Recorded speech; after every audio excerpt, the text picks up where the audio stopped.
dans Yang Lee, il y a tout un projet politique qui est écrit en séquence. Donc, ça prend un certain temps avant de voir tous les morceaux puis les rabouter. Et quand j'ai eu terminé ce roman, quand il est sorti, j'ai eu tout de suite l'idée d'écrire un petit essai politique. Pas plus de 120, 130 pages. Condensé. Ça, ce qui va me demander aussi un effort, là, parce que je suis habitué à m'étendre longtemps. Et je veux écrire ce livre-là pour montrer en quoi le régime politique dans lequel on opère au Québec, et même au Canada, mais c'est surtout le Québec qui m'intéresse, et associé à Hélène Darecros, ça, je l'ai déjà dit. Comment historiquement il s'est construit en référant aux principales phases dans lesquelles ce régime a pris racine, 1764, ce que j'ai déjà nommé, jusqu'en 1867 où on recrée une province dans le Canada, qui est la province de Québec, qui était avant la province du Bas-Canada. Province, dans le terme en sens britannique, c'est une réserve, c'est une colonie. Et je veux montrer que c'est un régime quasi de colonie qu'on a ajusté en faisant différents changements. Donc, les comtés protégés ont été abolis, le Sénat est aboli, les règles politiques ont été clarifiées, le nombre de députés, l'exercice du pouvoir, etc., ont été retouchés, mais dans ce système, il n'en demeure pas moins que le premier ministre du Québec a plus de pouvoir réel plus de pouvoir à l'intérieur de la province que le premier ministre du Canada et même que le premier ministre de l'Angleterre. Et je dirais même que le premier ministre des États-Unis. Parce que tout est concentré autour du chef du parti qui obtient le maximum de députés. Et dès qu'il y a le maximum de députés, il y a son conseil des ministres qui va tout donner l'absolution à tout ce qu'il va faire, parce que c'est lui qui nomme les ministres, et il va aussi exercer un pouvoir total sur l'ensemble du système, ce qui, à mon avis, est aberrant. C'est plus fort qu'un président, qu'un président français, là. Parce qu'il contrôle la machine décisionnelle au législatif, il contrôle l'exécutif, il contrôle en partie la nomination des juges, et c'est un système totalitaire. On le voit très bien avec le premier ministre Couillard. Il exerce ce système-là comme personne d'autre au Québec l'a exercé. Au moins, il y avait une retenue chez plusieurs de ceux qui sont passés au pouvoir, dont Parizeau, entre autres, ou René Lévesque, qui essayait de prévoir comment les choses pourraient se faire correctement. Et les faire correctement. Avec Couillard, on est dans « moi, je sais ». Et je fais. Et on suit ce que je fais. Donc, c'est ça que je veux critiquer, parce que, fondamentalement, c'est un régime qui fait en sorte que, dans une démocratie, les élus peuvent décider de lois indépendamment de l'appui majoritaire des électeurs. Actuellement, le gouvernement Couillard a eu 41,5 % de l'appui populaire, ce qui veut dire qu'il en a 58,5 contre lui. Et il gouverne comme s'il avait 58,5 d'appui populaire en disant, vous verrez, vous ferez ce que vous voulez après, mais... donc, c'est l'aberration. C'était la même chose avec Mme Marois. C'est la même chose dans presque tous les exercices. De telle sorte que la collaboration entre les partis est nulle. C'est uniquement de l'opposition. Qui vise à préparer les prochaines élections. C'est tout. On discute en principe de différentes choses, mais quasiment tout est décidé d'avance puisque le pouvoir est entre les mains de ceux qui ont le maximum d'élus. Pour moi, c'est une aberration. C'est une aberration qui existe uniquement dans 20 régimes politiques à l'échelle internationale, qui sont tous inspirés du régime britannique. Dans le régime britannique, tu as une reine au-dessus qui permet de neutraliser un peu les poussée de sang du premier ministre. Puis tu as un Sénat, peut-être fatigué, mais il y a un Sénat quand même qui existe. Donc, de telle sorte que tu as plus de difficultés à devenir totalitaire, disons.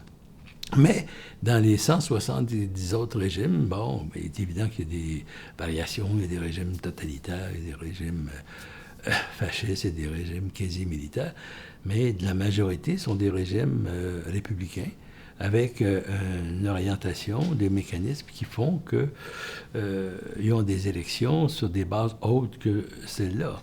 Ils ont introduit un système électoral dans plusieurs cas qui permet un équilibre en fonction du nombre de votes obtenus. Et ça permet d'avoir des représentations qui sont moins chaotiques que celles que l'on retrouve à l'intérieur du régime britannique. C'est ça que je veux attaquer en montrant qu'est-ce qui existe ailleurs. J'ai amplement de cas pour pouvoir documenter ça, c'est là-dessus que je travaille. Et surtout en identifiant ce que pourrait être éventuellement un système politique québécois dans un État indépendant. Donc, ça serait un système républicain de type présidentiel, avec une chambre des régions qui viendrait remplacer le Sénat qu'on a aboli, mais une chambre des régions qui permettrait un ajustement des politiques d'ensemble selon les variations qu'il y a dans les régions. Parce qu'il y a des régions, si vous parlez de Montréal, puis si vous parlez de la Côte-Nord, vous êtes dans deux mondes différents. Si vous parlez de Gaspésie ou de la Beauce, aussi, c'est pas mal différent, de la Montérégie, etc. Donc, un régime qui tiendrait compte de la variation des régions et inclurait des populations autochtones à l'intérieur de la Chambre des régions. Une assemblée nationale, une assemblée législative qui serait composée d'élus parlementaires sur une base proportionnelle, avec néanmoins un mécanisme obligeant le support ou l'appui d'au moins 50% des électeurs aux députés qui votent en faveur d'une loi. Ce qui responsabiliserait énormément les élus. Et ça donnerait un intérêt majeur aux gens qui votent, en sens que s'ils votent pour un candidat, puis si ce candidat-là est au pouvoir, mais là, il faut qu'ils prennent des alignements qui tiennent compte de la population. Donc, c'est une série de contraintes qui s'ajouteraient à celles qui existeraient. Puis, un conseil exécutif, comité exécutif, d'une nature totalement différente de celle qu'on existe. Actuellement, c'est les députés élus qui sont choisis. Moi, je mettrais une minorité de députés élus qui pourraient accéder au Conseil des ministres, selon les choix du président ou du premier ministre, mais à possibilité d'avoir une majorité de personnes choisies pour activer l'exécution. Comme l'exécutif devient soumis aux lois, et aux lois votées à l'Assemblée législative, et qui, elle, est soumise au vote du peuple, l'exécutif ne devient alors que ce qu'il est aux États-Unis, en partie, différemment en France, mais en partie aux États-Unis, où l'exécutif est composé non pas d'élus, sauf le vice-président, mais de professionnels sélectionnés pour appliquer les décisions. On n'a pas besoin d'avoir un type d'un parti politique qui ne connaît rien dans la gestion pour devenir un ministre qui va... il y en a un paquet, là, qui sont des gens qui ne connaissent rien puis qui se définissent comme étant des gens, parce qu'ils ont été élus, comme étant ceux qui connaissent tout. Donc, ils font toutes sortes de gaffes. Donc, c'est un système un peu de cet ordre-là que j'essaie de faire valoir. Non pas parce que je voudrais que ce soit ce système-là, je serais heureux que ce soit ça, mais pour lancer le débat, non pas uniquement sur une mécanique de réforme à l'intérieur du régime actuel, mais sur une transformation du régime actuel pour l'ancrer sur une démocratie de participation. Une démocratie qui répond davantage au choix du peuple, qui travaille pour le peuple. Donc, un peu le modèle de Lincoln, là, gouvernement du peuple, par le peuple, pour le peuple. Mais c'est dans cette direction-là que j'entends. Et je vais faire peut-être un petit livre court comme celui qui est là, un petit peu plus, 120 pages, 130 pages, pour aller directement au fond des choses. C'est simple, ce qu'on est, ce qu'on a, ce qui existe ailleurs, puis ce qu'on pourrait être. Et est-ce que c'est possible de faire ça à l'intérieur d'une province? À mon avis, non, mais ça serait possible. Ça impliquerait plus de problèmes pour les autres provinces, parce qu'on aurait un président. Hein. C'est embêtant d'avoir un président dans une province. Ça a l'air d'un autre régime, puis d'avoir un mécanisme électoral. Donc, ça inciterait probablement le reste du Canada à choisir une approche semblable, mais je doute qu'il choisirait parce que le système politique canadien était défini en opposition avec le système américain. Donc, s'ils s'en vont dans une approche républicaine, ça va être très difficile de pouvoir continuer à se distinguer des Américains. Par contre, au Québec, ça demeurerait une possibilité, puisque ça a toujours été un peu l'orientation qui a été prise du temps des Patriotes, mais après, non.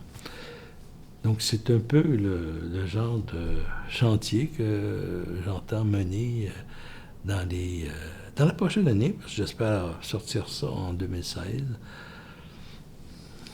Ça va être plus facile de trouver une maison d'édition, je pense, pour ça.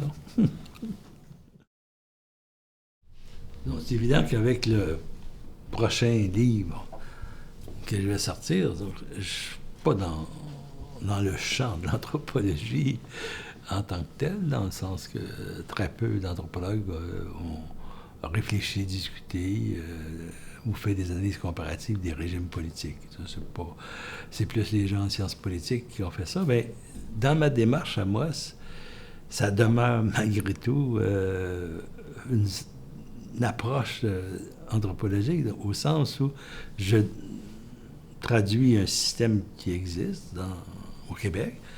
Je montre, en comparaison, ce que font les anthropologues aussi, des systèmes autres. Et là, je cherche à faire valoir une approche qui me semble plus appropriée dans un État devenu un État souverain qu'un État demeuré province. En ce sens, je continue dans ma ligne, mais je suis à la frontière un peu de l'anthropologie. En fait, j'ai toujours été un peu à la frontière de l'anthropologie et c'est peut-être ce qui caractérise ce que j'ai fait. Je ne suis pas un spécialiste d'une communauté ou de 5-6 communautés très particulières sur lesquelles bon nombre d'anthropologues vont passer une grande partie de leurs activités.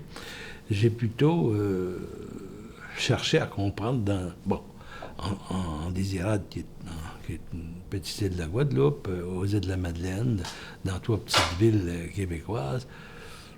J'ai plutôt cherché à comprendre comment des gens qui se retrouvent dans ces unités ont une dynamique qui a une base historique, qui a une base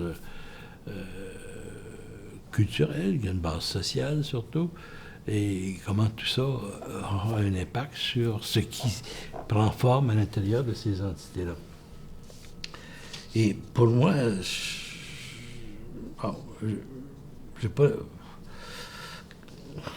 je vois surtout l'anthropologie dans cette frontière entre différentes disciplines. Elle l'est déjà par rapport à d'autres, mais entre les disciplines pour pouvoir mieux décoder ce qui se passe à la période actuelle, ce qui se passe à l'échelle internationale. En ce sens-là, je suis plus proche des écrits, des écrits non, mais de l'approche d'Emmanuel Todd, qui réfléchit sur les problèmes contemporains à partir de données bien précises, qui expliquent la façon dont les gens vont s'entretuer, puis aussi les gens vont établir des choses ensemble. Donc, je vois l'avenir là de l'anthropologie, mais c'est surtout de l'anthropologie sociale et culturelle. je vois mal la disparition des autres sous-disciplines de l'anthropologie. Elles sont là pour expliquer. Les sous-disciplines sont des sous-disciplines qui permettent de voir un peu les transformations de l'humanité, transformations physiques, transformations archéologiques, de l'archéologie nourrie.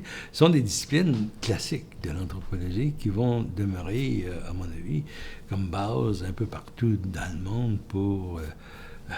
comme mémoire. La discipline qui peut être le plus affectée, peut-être, c'est l'anthropologie sociale, l'anthropologie culturelle, parce que il y a des transformations au niveau, non pas des connaissances, mais de la transmission des connaissances qui font qu'elles sont en compétition avec un ensemble de médias. Donc, seulement regarder la télévision, vous avez un paquet de reportages qui nous présentent l'état du monde, mais très rarement, on voit un anthropologue faire un commentaire. Donc, la pertinence de l'anthropologie en perd un peu. Il y a eu une époque où leur présence était beaucoup plus grande. Les anthropologues occupaient un peu, étaient recherchés, mais actuellement, il y a une compétition qui fait qu'ils sont moins recherchés. Donc, à l'échelle internationale, lorsqu'on essaie de regarder l'avenir de l'anthropologie, sur les disciplines de base, je ne vois pas trop de problèmes. Par contre, dans l'anthropologie sociale et culturelle, la pertinence du discours, des recherches et leur diffusion va devenir un facteur très, très important. On connaît bien les travaux de Bouchard, ici, qui fait un travail de, je ne dis pas de vulgarisation, qui fait un travail de transmission de données et qui approfondit bien. Et il reçoit beaucoup d'échos parce qu'il est médiatique. Donc, ça permet de faire voir une anthropologie, une forme, la sienne, donc, mais les autres, on n'en entend pas parler beaucoup. Ça peut avoir un impact. Moi, j'aime mieux quand j'entends Emmanuel Todd parler sur le port du voile, par exemple, en France, toutes les réactions, il nous présente ça de façon fort intéressante. Bon, on peut avoir ça même sur le web, on peut avoir ça sur Internet. Et ça, c'est là que l'anthropologie sociale et culturelle peut demeurer pertinente si elle se fait voir. Si elle ne se fait pas voir, l'intérêt pour les étudiants, l'intérêt pour les organismes subventionnaires, tout ça va être un peu à la baisse. Peut-être que je me fais l'écho de ce que moi-même j'ai essayé de faire, sans trop réussir, mais je pense que s'il y a un avenir, c'est là qu'il va se situer. Dans les universités, disons, à la périphérie des grandes universités internationales, ça va devenir plus problématique. Au sens où on risque de voir ces disciplines se faire tasser à la faveur de d'autres disciplines parce qu'ils vont dire, ben, on peut avoir ça de l'extérieur, on peut acheter du contenu, on peut utiliser ces trucs-là, puis sans faire de cours spéciaux, sans engager de professeurs.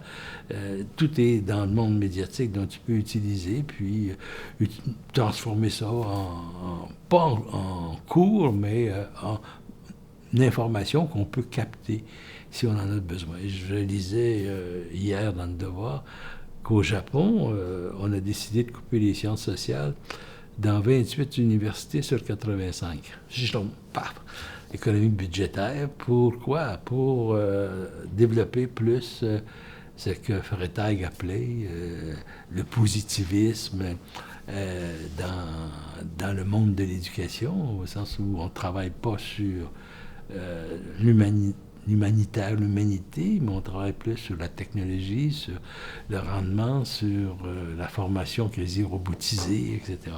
Donc, c'est ça la grosse lutte. Et quand on tombe dans des universités non pas des pays un peu à la périphérie, le Japon, c'est pas tellement la périphérie, mais quand on tombe dans des universités comme le Canada ou celle d'une province, ben, s'il demeure pertinent l'anthropologie sociale, l'anthropologie physique, l'archéologie, l'ethnolinguistique, et que l'anthropologie sociale perd de l'intérêt, l'Université Laval est attaquée de plein front, puisqu'elle s'est spécialisée à l'intérieur de ces deux champs. Tandis que l'Université de Montréal et l'Université McGill vont être protégées un peu plus à cause des disciplines de base. Donc, on va pouvoir dire, bon, on n'a plus besoin d'anthropologues sociaux, ni d'anthropologues culturels, bon, et parce qu'on a cette anthropologie-là. Par contre, si le Québec quitte le statut de province, ben, dans ma tête, ça a toujours été un plus, dans la mesure où, au Québec, on va être intéressé à connaître davantage, dans une autre perspective, les différentes populations qui composent la citoyenneté québécoise. On va être intéressé à regarder ce qui se passe ailleurs, dans cette perspective-là, de faire des recherches qui peuvent nourrir la dynamique politique. Et aussi, si on va dans cette direction-là, ben, les anthropologues pourraient devenir plus recherchés pour mieux comprendre et non pas nécessairement servir le pouvoir, c'est pas tellement ça, mais diffuser un savoir qui est un savoir qui importe de diffuser lorsqu'on est un pays. Quand on est une province, c'est quoi l'intérêt de diffuser un savoir de cet ordre-là? C'est la question qui va se poser, mais pas. On ne fera probablement pas comme on a fait au Japon, en coupant de façon drastique, même malgré que le ministre actuel d'éducation pourrait faire ça. Je pense qu'il est assez... pour le faire. Mais ça peut se faire sur une période de temps. Comme il y a énormément de champs disciplinaires qui disparaissent dans les universités de région au Québec, ils étaient nourris, ils ont même contribué à faire affaiblir les disciplines, comme à l'Université Laval, dans les sciences sociales. Mais là, ils se ferment, puis on développe plus des programmes multidisciplinaires au service de petites entreprises locales, etc. Donc ça, c'est le danger qui, à mon sens, peut se manifester quant à l'avenir de l'anthropologie. Donc, échelle internationale, je ne vois pas que ça disparaisse. Là. Les sciences sociales vont... et l'anthropologie va demeurer des disciplines reconnues. Dans certains pays en périphérie, ça sera plus problématique. Peut-être qu'on conservera des choses. Et dans des régions comme le Québec, province, j'aimerais mieux devenir un pays périphérique pour assurer davantage, comme ça se fait par exemple au Danemark, en Finlande, même en Suède, où ces disciplines ont une pertinence et une reconnaissance qui n'existe pas au Québec. Donc c'est un peu ça, ma façon de voir l'avenir de l'anthropologie. Son avenir ne peut être qu'en lien avec sa pertinence pour les problèmes contemporains. Il y en a amplement. Vous prenez toutes les transformations que vont générer l'abandon du pétrole. C'est énorme, un plan technologique. Toutes les transformations générées par la technologie des communications.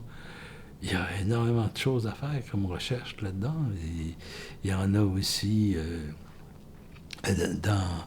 dans l'innovation, dans l'intégration de technologies. Je me souviens, Salisbury, qui fut mon directeur de thèse de doctorat, disait puis écrivait fréquemment, c'est pas nécessaire d'inventer des nouvelles technologies puis de développer autant, mais investir autant d'argent pour chercher de l'innovation technologique. L'innovation technologique, ça s'achète. Ce qui est important, c'est comment intégrer l'innovation dans la façon de vivre. Et ça, c'est fondamentalement de l'ordre de l'analyse anthropologique. L'analyse sociale, l'analyse... et ça implique une réflexion qui est tout autre que, on va développer tel produit. Par exemple, il y en a un produit là, qui qui est pensé, mais qui n'est pas encore développé, c'est le train à vitesse rapide entre Montréal et Québec, suspendu dans les airs, qui roule sur des moteurs auto alimentés. C'est un inventeur d'Hydro-Québec qui a fait ça. Il a inventé des roues motrices pour les autos. Puis là, il s'est permis de faire une invention. Ça coûterait, un train de cet ordre entre Montréal et Québec, ça coûterait 3 milliards. Et ça amène des rapprochements entre Montréal et Québec. Ça prendrait 1 heure faire Montréal-Québec. Ça amène des rapprochements. Tu peux demeurer à Québec, aller travailler à Montréal et l'inverse. Puis ça coûterait 65 aller, 65 retour. Donc. Et ça modifie tous les contacts. Tous les contacts qui peuvent se faire en termes de personnes, en termes de marchandises, en termes d'intégration de la population. Tu n'es plus sur un système de rail qui t'amène au Nouveau-Brunswick, tu es un système de rail qui fait Montréal-Québec, et avec une destination éventuelle vers Albany pour être en contact avec Boston, New York, de façon plus rapide, parce que on oppose à ce projet-là, par exemple, un train rapide entre Québec et Windsor. Je me suis toujours demandé pour quel motif j'irais passer 2 jours à Windsor. C'est une gare, Windsor, avec un pont de transit de marchandises, donc il n'y a rien là d'intéressant. Mais c'est ça qu'on met toujours de l'avant en opposition avec un axe nord-sud. Donc, l'anthropologie peut aussi travailler dans cette optique-là, à mon sens, qui est un rapport à la technologie. Et ça, c'est Salisbury, From Stone to Steel, qui a écrit un livre fort intéressant, qui était le passage d'une technologie de pierre à une technologie métallique. Là, on va peut-être passer d'une technologie de chemin de fer à une technologie de transport électrique par train. C'est des petites boîtes là, qui vont se promener au-dessus de la mer. Donc, ça implique tellement de changements que, pour moi, il y a du travail à faire là-dedans. Bon, on arrive un peu au bilan. Là. Je suis sorti avec quelque chose qui s'annonce comme travail futur. Mais tout ça, à mon sens, s'intègre dans un cheminement qui m'est particulier. Donc, c'est pas tous les anthropologues qui font, parce que le même cheminement, parce que ça plate. Il y a des cheminements variés, multiples. Le mien, c'est celui d'un fils d'ouvrier qui se retrouve par hasard dans un collège classique, qui découvre par hasard, à cause d'un professeur, les travaux de Lévi-Strauss, capote là-dessus, prend cet alignement-là. Mes parents se posaient des questions. Qu'est-ce que tu vas faire là-dedans? Et j'avais comme réponse, je ne sais pas. Je verrai. Je vais me débrouiller. Et je fais un cheminement académique dans un circuit, tout en travaillant en même temps durant le bac, durant la maîtrise, durant le doctorat, dans des activités pour me permettre de réaliser un peu une espèce de rêve pour lequel j'avais dit, mais je verrai. Donc, j'essaie toujours de voir ce que je vais faire là-dedans. Et c'est là-dedans que je me suis engagé. Ce qui fait de moi peut-être un anthropologue un peu différent des autres, avec un axe plus monde du travail, aspect social, choses concrètes. Les gens dans les milieux ouvriers sont plus attachés aux choses concrètes, bien qu'ils ont aussi des valeurs bien particulières. Et je chemine en cherchant à découvrir des choses. Et par rapport aux autres anthropologues qui sont aussi des marginaux, tout autant marginaux que moi, peut-être je suis marginaux par rapport aux marginaux. C'est peut-être pas la meilleure façon de me définir, mais je pense qu'il y a quelque chose de vrai là-dedans. Par le genre d'anthropologie que j'ai développé, le genre d'encadrement que j'ai fait, avec les étudiants, les amenant à travailler davantage, à préciser une problématique de recherche, à adapter leurs techniques de recherche, à réaliser leurs analyses en fonction l'identification d'une ligne maîtresse qui ressort de l'ensemble des informations, parce que c'est comme ça que j'ai travaillé. Donc, j'ai fait ce genre d'anthropologie, peut-être marginale, mais qui, à mon sens, m'a permis de produire un certain nombre de textes, produire aussi des lectures, des visions sur un problème majeur au Québec, qui est l'incidence d'Eric Rose sur la création du nationalisme ethnoculturel. Et le point, peut-être le point majeur qui peut être une caractéristique de ce que j'ai fait, c'est l'échange que j'ai eu avec nombre de personnes, puis l'obligation que je me suis faite d'échanger avec des personnes dans les différentes activités de recherche que j'ai réalisées et d'avoir appris d'eux un certain nombre de choses complémentaires. J'ai parlé de ce que j'avais découvert sur le bateau sur les résultats de mes recherches au Havre-Maison et aux îles de la Madeleine. Mais il y a un point plus important qui m'a marqué, peut-être pas plus important dans la découverte des îles de ce qui était la ligne maîtresse de mes découvertes. Un point plus important parce que je l'ai découvert à 3 heures du matin. J'étais aux îles de la Madeleine et j'attendais un pêcheur qui viendrait me chercher parce qu'on partait pour aller faire la pêche au homard à Havre-Aubert, qui était peut-être à 7-8 kilomètres de l'endroit où j'habitais. Et je regardais une émission de télévision, 3 heures du matin, donc à Radio-Canada. C'était le seul poste à l'époque qui pouvait entrer aux îles de la Madeleine. Et j'aperçois 3 jeunes peintres chinois en train de faire des toiles en ayant comme objet des pêcheurs qui revenaient de la pêche. Et ces 3 jeunes peintres chinois vont voir les pêcheurs et commencent à échanger avec eux. Et ils leur demandent comment ils voient leur peinture, comment ils voient ce qu'ils ont fait.